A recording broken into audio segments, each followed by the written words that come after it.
As I mentioned in the video about withdrawal designs, the term withdrawal design and reversal design are often used interchangeably. But from a technical standpoint, they're actually different designs. And so in this video, I want to talk to you a little bit about the technical difference between a withdrawal design and a reversal design. So remember that a withdrawal design is an ABAB design, and the A is the baseline or the phase that doesn't contain any elements of the intervention or the B phase. So the first A represents baseline, and this is what was in place before an intervention was implemented. And I've made the point before, but it's worth repeating again, that baseline isn't the same thing as nothing, right? Instead, it's whatever was going on before we introduced a specific independent variable. So in withdrawal designs, you are going to start with your baseline. Then you're going to implement the intervention or the independent variable. This is the new approach for dealing with a behavior. It's something that's different from your baseline phase. Sometimes whatever you're doing in the B phase is going to displace one or more elements of your baseline condition with alternatives.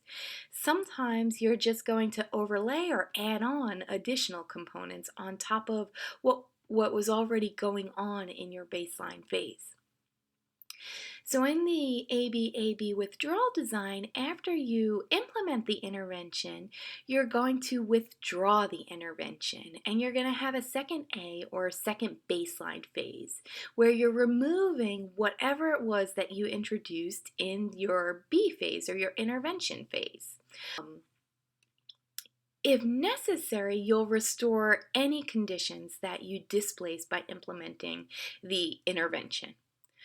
So what we hope happens is that when we withdraw that intervention and we go back to a second baseline, we're hoping that we're going to see patterns that were similar to the first baseline before we implemented any intervention components for our specific independent variable. The return to the original pattern of performance is often called a reversal in behavior. You see where I'm going with this?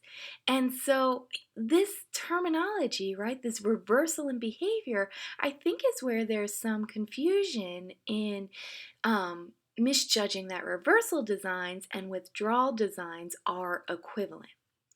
So a reversal in behavior, might or might not result from the withdrawal of the intervention or B conditions. A true reversal is different. So in a true reversal design, you're going to reverse the focus or the target of the intervention. You're going to go beyond simply removing the intervention components. So say, for example, you want to increase a child's in-seat behavior. In a reversal design, during that first B, you're going to reinforce their in-seat behavior.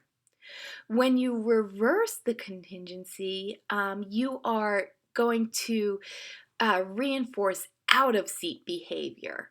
So reversal designs, you see, are more than simply withdrawing the intervention. You're going to reinforce the opposite of what you want. Oftentimes, reversal designs are applied to reinforcement contingencies, but other elements can be reversed. So for example, if I was teaching a student to make a particular sound, I can reverse the condition and teach them that same way to make the sound a different way. A lot of times you're going to see reversal designs with applications of non-contingent reinforcement or maybe differential reinforcement.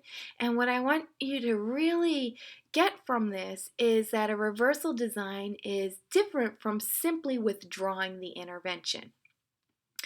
Reversal designs are considered to be more powerful for demonstrating the impact of an intervention compared to withdrawal designs, but there are some ethical implications with using reversal designs, and in some cases, they can be considered unethical.